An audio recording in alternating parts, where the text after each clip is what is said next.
Good morning, how are you doing? I hope सब ठीक होंगे।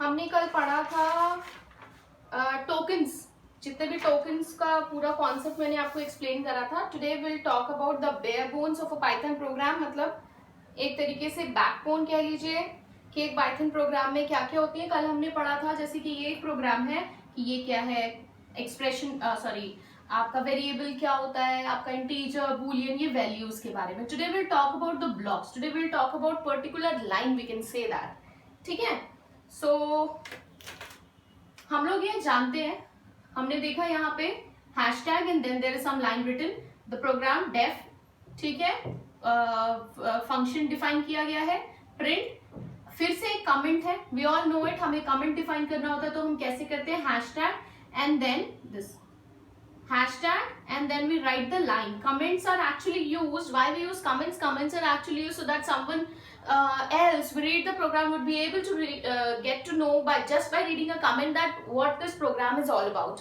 right? है ना, इसीलिए होता है। and comment को पाइथन क्या करता है, इग्नोर कर देता है। वो उस लाइन को, जैसे ही वो हैशटैग देखता है उसके आगे आने वाली लाइन को वो इग्नोर कर देता है, उसको मतलब एग्जीक्यूट नहीं कराता है। As it is, we can say that as it is डाल देता है। ठीक है, तो ये क्या है, comments, these are comments. Next we have statements, है ना, ये एक स्टेटमेंट है, ये एक स्टेटमेंट है, ये प्रिंट भी एक स्टेटमेंट ही तो है, right? So these are what, these are the statements. ये क्या हुई, statements which are programming instruction. Statements क्या होती है, प्रोग्रामिंग इंस्ट्रक्शन। यहाँ पे इंस्ट्रक्शन ही तो दे रहा है कि एक वेरिएबल ले, उसमें 15 को डाले, ठीक है, एंड देन बी एक वेरिएबल ले, बी में जो 15 डाला गया है उसमें से -10 कर दे, that means what will be the output, 5। And then in the next statement it is written print a plus 3, कितना बचा था, 5 प्लस 3 इज, यहाँ पे कितना आ जाएगा output, 8। If b is greater than 5, is b is greater than 5, b में कितनी value हो जाएगी, 5 होगी। if b is greater than 5, नहीं, greater than नहीं है, हाँ greater than है, तो प्रिंट कर दे value of a was more than 15 initially, कि जो a की जो वैल्यू थी वो पहले कितनी थी, 15 से ज्यादा थी। else प्रिंट कर दे the value of a was 15 or less initially, ठीक है। एंड देन यहाँ पे फंक्शन क्या हो रहा है, कॉल हो रहा है, ये हमें पता है। यहाँ पे फंक्शन डिफाइन हो रहा है, this is function calling. Here the function is defined,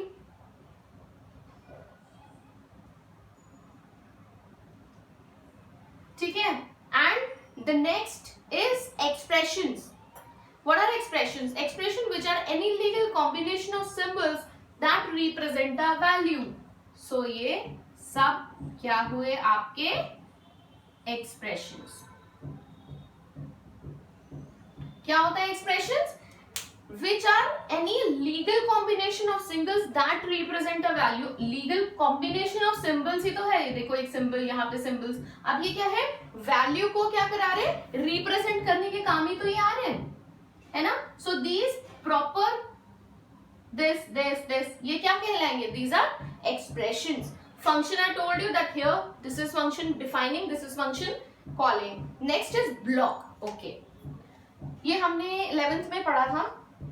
जैसे ये इफ वाला है, ये हम देख रहे हैं, इफ है ना, उसके बाद इंडेंट कॉलन डालते हैं, इंडेंटेशन, तो ये इफ, ये एक ब्लॉक हो जाता है, ठीक है। ये एल्स का पार्ट हो जाता है। तो वो प्रॉपर एक एक पार्ट जो है, एक उसको क्या कहा जा रहा है, ब्लॉक कहा जा रहा है। So this is one block, this if वाला is one block and this else वाला इज अनदर ब्लॉक। तो these are block, so we can call them suite. This is another block and suite. हमें इसका मतलब बहुत अच्छे से पता है ऑलरेडी, फाइन। और अगर जैसे इफ वाला स्टेटमेंट है और मैं यहाँ पे भी एक कमेंट डाल के लिख दूं that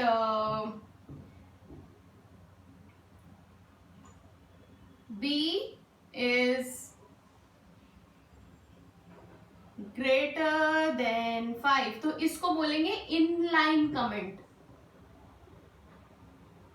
please excuse me for the writing.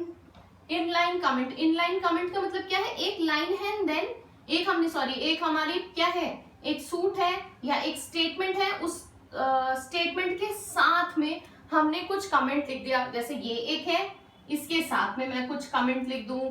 यहाँ पे ये a इक्वल्स टू 15 है, इसके साथ में कमेंट लिख दूं. तो एक पूरी की पूरी एक लाइन के साथ में और वी कैन से एक स्टेटमेंट के साथ में अगर हम कुछ कमेंट ऐड करते हैं, so that is called inline comment. I hope ये सबको क्लियर होगा कि कमेंट क्या है, एक्सप्रेशन क्या है, फंक्शन क्या है, एक्सप्रेशंस क्या है, inline comment, block and suits. Now will talk about variables and assignments. Variables क्या होते हैं?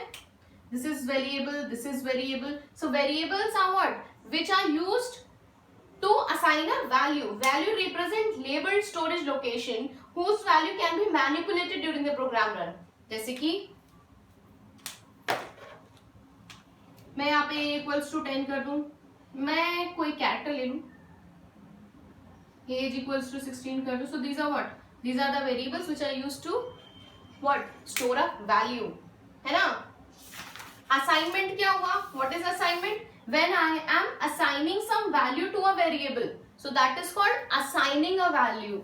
Or we can say that कि यहाँ पे हमने एक वेरिएबल लिया है a, अब उसके अंदर हमने क्या वैल्यू को स्टोर किया है, that is 10. हमने एक वेरिएबल लिया है age, अब हमने उसमें क्या स्टोर किया है, 16.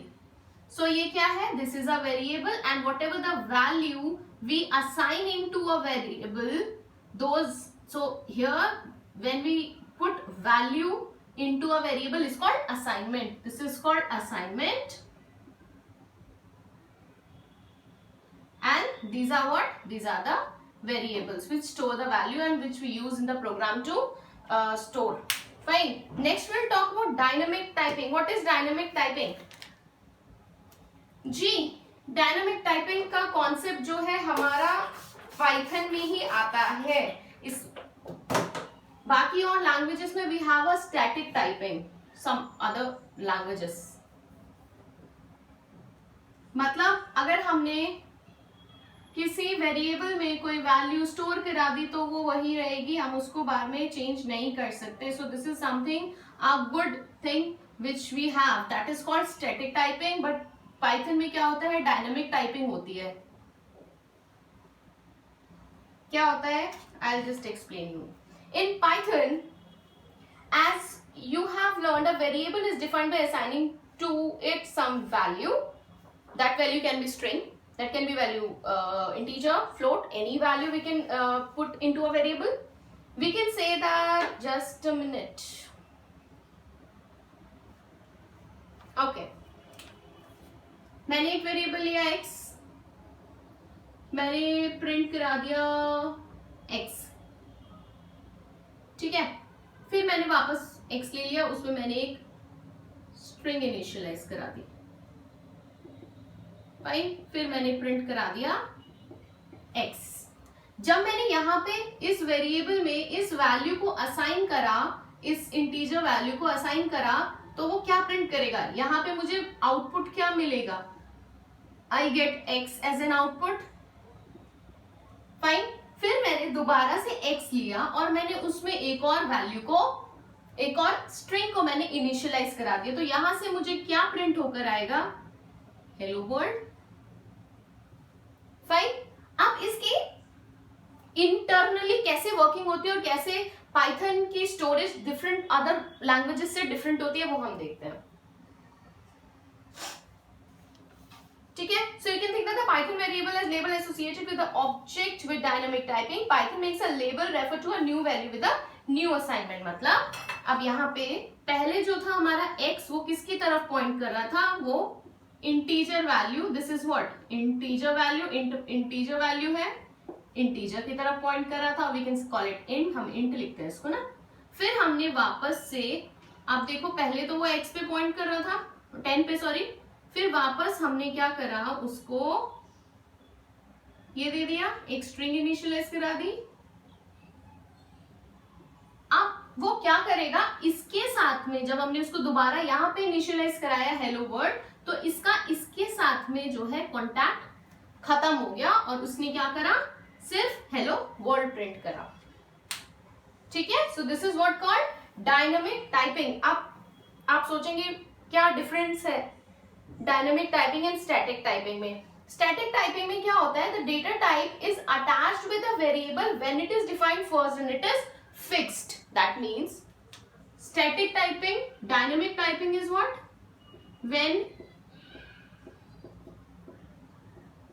when we can assign any value to a variable and later we can change the variable. Let me say it again. If I initialize any value to a variable and later I change the value of the same variable so that variable stop pointing to the first value which was initialized earlier. ठीक है, मतलब अब मैं चाहूं इसके बाद में hello world print कराएं, फिर मैं x के अंदर एक इंटीजर वैल्यू असाइन करा दूं, तो अब वो क्या करेगा, अब इसके साथ भी उसका कॉन्टैक्ट खत्म हो जाएगा. कॉन्टैक्ट खत्म होने का मतलब है कि पहले जो हमारा x नाम का वेरिएबल है वो 10 को पॉइंट कर रहा था, जब हमने उसमें हेलो वर्ल्ड डाल दिया तो वो हेलो वर्ल्ड को पॉइंट करने लगा. फिर मैंने उसके अंदर हेलो वर्ल्ड हटा के 25 डाल दिया तो वो 25 को पॉइंट करने लगा. मतलब सेम वेरिएबल के अंदर एड्रेस जो है बार बार वैल्यू जो है बार बार चेंज हो रही है. Variable is the same but the value is keep on changing. But in static typing हम क्या करते हैं, अगर हमने एक वेरिएबल के अंदर 10 को असाइन कर दिया तो हम बाद में उसको चेंज नहीं कर सकते. स्टैटिक मतलब फिक्स कर दिया, अभी बिल्कुल चेंज नहीं हो सकता है ये सेम प्रोग्राम के अंदर. ठीक है, but dynamic typing is what, जहां पे हम बार बार एक वेरिएबल के अंदर डिफरेंट टाइप की वैल्यू को क्या कर सकते हैं, असाइन कर सकते हैं. ठीक है, that is data type of a variable cannot be changed in static type whereas there is no such restrictions in data dynamic typing. मतलब स्टैटिक में क्या होता है कि अगर हमने एक टाइप की, मतलब एक डेटा टाइप की वैल्यू को असाइन कर दिया है तो हम बाद में उसका डेटा टाइप चेंज नहीं कर सकते. मतलब जैसे यहाँ पे डायनामिक टाइपिंग में क्या है, पहले मैंने इंटीजर टाइप की वेरिएबल वैल्यू को इनिशियलाइज कराया एक्स में, यहाँ पे मैंने स्ट्रिंग टाइप कराया और मैं चाहूं तो यहाँ पे मैं फ्लोट भी करवा सकती हूँ. That means a same variable can be used to store different type of a data type value one after another, but in static typing it cannot be done. If I have assigned a integer type of a value to a variable, I cannot change the data type of the variable. ठीक है, मैं change नहीं कर सकती हूँ. Next we have multiple assignment. क्या हमें multiple assignment का मतलब पता है? मल्टीपल असाइनमेंट, यहाँ पे हमने एक वैल्यू इसके अंदर डाल दी.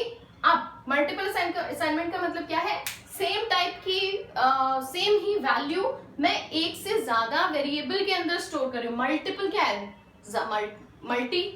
मल्टीपल एक से ज्यादा, जैसे a equals to b equals to c equals to 10. So यहाँ पे क्या हो रहा है, मल्टीपल असाइनमेंट हो रही है. मतलब एक दो ये 3 वेरिएबल्स हैं और उसमें सेम ही वैल्यू जा रही है. मतलब a में भी 10 जा रही है, b में भी 10 जा रही है एंड c में भी 10 जा रही है. So this is what called a multiple assignment. And there is one more option available to us in Python, that is assigning multiple values to multiple variable. मतलब we can initialize multiple, we can take multiple variables and we can take multiple values at a time. हमें बार बार ये line print type करने की जरूरत नहीं. अगर मुझे करना है इक्वल्स टू 10, फिर मैं b इक्वल्स टू 10, मैं c इक्वल्स टू 10, सेम ही वैल्यू असाइन हो रही है लेकिन मेरी मेमोरी ज्यादा जाएगी. तो इसके लिए मैं क्या करती हूँ, मैं a equals to b equals to c equals to 10 कर देती हूँ. ठीक है, एक ही लाइन में काम हो गया, मेमोरी काम लगी. ऐसे ही हम मल्टीपल वेरिएबल्स लेकर डिफरेंट टाइप की वैल्यूज उसमें असाइन कर सकते हैं. जैसे मैंने ले लिया, एक साथ में वेरिएबल डिफाइन कर दूंगी a b c equals to 10 equals to 20 sorry comma into 30. तो यहाँ पे क्या होगा, a will point to 10, b will point to 20 and c will point to 30. तो a में हमारा 10 इनिशियलाइज हो गया, b में 20, c में 30. ठीक है, so this is called multiple assignment of a same value. This is called multiple variable multiple assignment.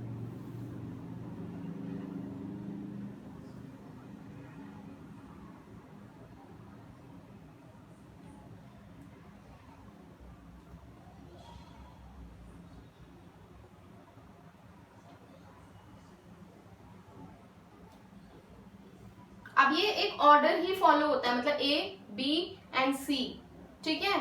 If you want to swap the values of A and B, you just need to write as follows। अगर मुझे swap करनी है values, मतलब मैंने A, B equals to B, X, मैं ये कर सकती हूँ, ये कर सकते हो। यहाँ पे हमने क्या बताया था, A, B, C and then the values. अगर मुझे वैल्यू इसमें, सॉरी इसको मैं A कर देती हूँ, और मैंने ऊपर क्या था, मैंने A में इनिशियलाइज करी थी 10, B में इनिशियलाइज करी थी 20। अब मुझे वैल्यूज को स्वैप कराना है। देखो स्वैप करने का प्रोग्राम इस तरीके से बहुत सिंपली बन जाएगा।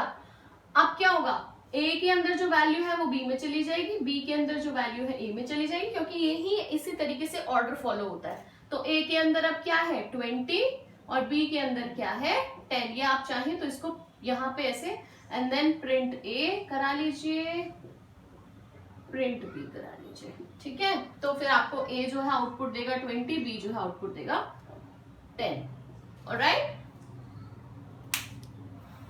Simple input output. हम इनपुट किस तरीके से कराते हैं, A equals to int input,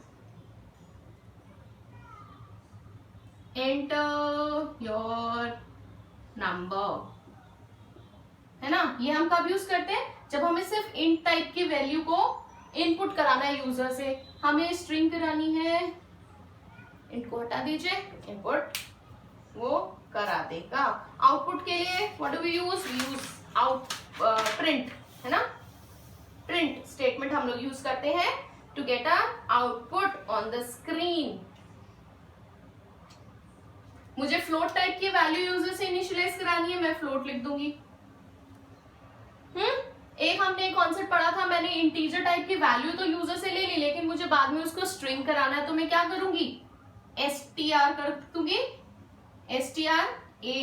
एक मिनट, ये दोबारा से समझ लीजिए, आई होप याद नहीं होगा आप जनता को, है ना। a इक्वल्स टू इंट, मैंने यूजर से इनपुट कराया नंबर से, यूजर ने मुझे 5 एंटर कराया। अब ये क्या है, इंटीजर टाइप की वैल्यू है, लेकिन मुझे क्या करना है, इस वैल्यू को, इस जो 5 को मुझे एज ए स्ट्रिंग कराना है। तो मैं क्या करूंगी कि मैं एक वेरिएबल ले लूंगी, b equals to str a कर दूंगी। तो क्या होगा कि ये जो इंट टाइप की वैल्यू है ये मेरी स्ट्रिंग में कन्वर्ट हो जाएगी, ठीक है। तो 5 is considered as string now, it is no more integer value.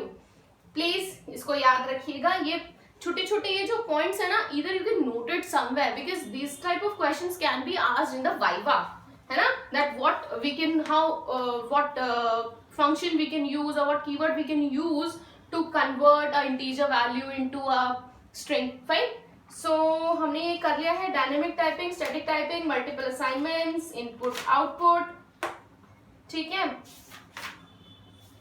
Tomorrow will do data types, जितने भी डेटा टाइप्स हैं वो करा दूंगी। थोड़ी सी value long, sorry not value, थोड़ी सी वीडियो जो है लॉन्ग जाएगी नेक्स्ट वाली, एंड उसकी नेक्स्ट क्लास में हम कंडीशनल स्टेटमेंट पूरा एक ही क्लास में खत्म करेंगे। और उसके बाद हम लोग मीट की क्लासेस रखेंगे 2, जिसमें हम 1 से 2, जिसमें हम क्या करेंगे, इससे रिलेटेड कंडीशनल स्टेटमेंट तक जितने भी मैक्सिमम प्रोग्रामिंग हम कर सकते हैं हम करेंगे, और एक क्लास हम रखेंगे सिर्फ क्वेश्चन सॉल्व करने के लिए, ठीक है।